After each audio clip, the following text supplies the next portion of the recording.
This particular animation all came about because I had been trying to make sense, see the connections between the things we've been doing in this district, those that are beginning to take priority, and also how to focus on the right stuff to help us all get to that next level of expertise.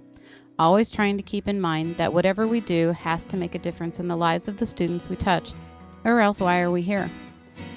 With that said, let me take you on a journey. As I tried my darndest to fit everything I was thinking about into Venn diagrams, flow charts, or some other type of graphic organizer, I started thinking this just doesn't fit into a nice little box. And in my head, I saw a car, the content, with the driver, the student. But the student can't go anywhere with the content unless there is fuel and an engine to help the car and driver go forward to its destination.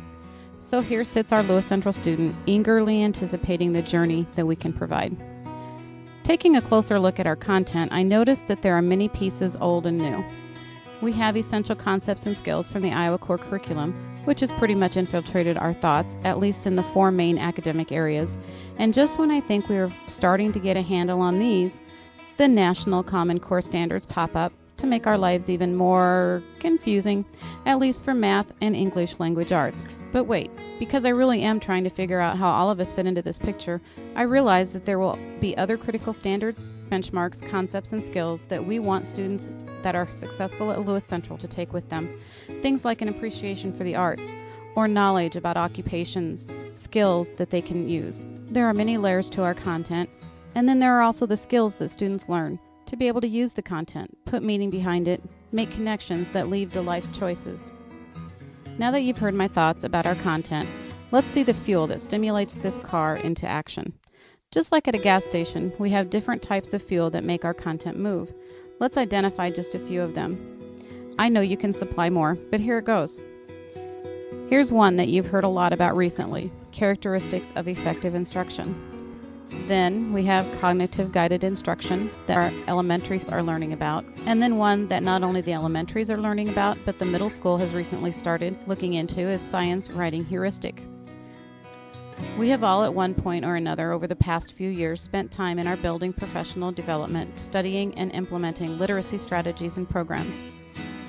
Recently, many of us have gone through, or currently are going through, how to use co-teaching strategies in our classes. We will always be adding and upgrading the fuel for our car in order to give our students the smoothest ride.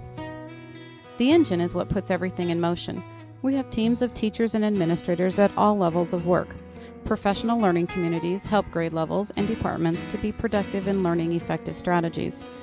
At the district level, the district leadership team is working to coordinate efforts, and from this team came our content teams, where much of the coordination of local, state, and national contents are being coordinated. We are looking at processes for curriculum design, and in doing this, we've introduced the idea of concept-based curriculum and instruction, along with understanding by design, where our curriculums will start to take shape by looking at what the end product of what we want our students to know and be able to do looks like. So now we have an engine, perhaps sitting in idle, waiting for the student to come and start the journey. Then I thought, what do we do along the way to facilitate their learning? And this is what it looked like to me. We continually provide formative assessment in order to adjust and make sure the student is getting what they need. Then along the way, we have to pull out the toolbox. We are learning about a program that will assist us in curriculum planning using conceptual-based instruction and understanding by design. This program will also allow us to share with other teachers of the same level or discipline our units in order to collaborate on a deeper level. Computers and other technology are used efficiently throughout our classroom, enhancing the student's journey, along with other resources that we find. Once back on the road, we continue to adjust our expertise and the student learning, and eventually, yes, summative measures happen, finding out those bars that students surpass along the way. Pit stops are essential from beginning to end. We continue to plan, implement, collaborate, and once our units finish up, we are ready for the student to move on. We monitor how well our classroom instruction and content reflect the intended curriculum. We look for gaps so that we don't leave students lacking in essential concepts and skill. We continually search out more resources. We not only tend to the academic side of our student, we also care and take steps to nurture the whole student by building character and life skills. Once on the road again, we continue to use formative assessment as the student grows. Another toolbox shows how we are cyclical in our work, using technology in ever-increasing and creative ways.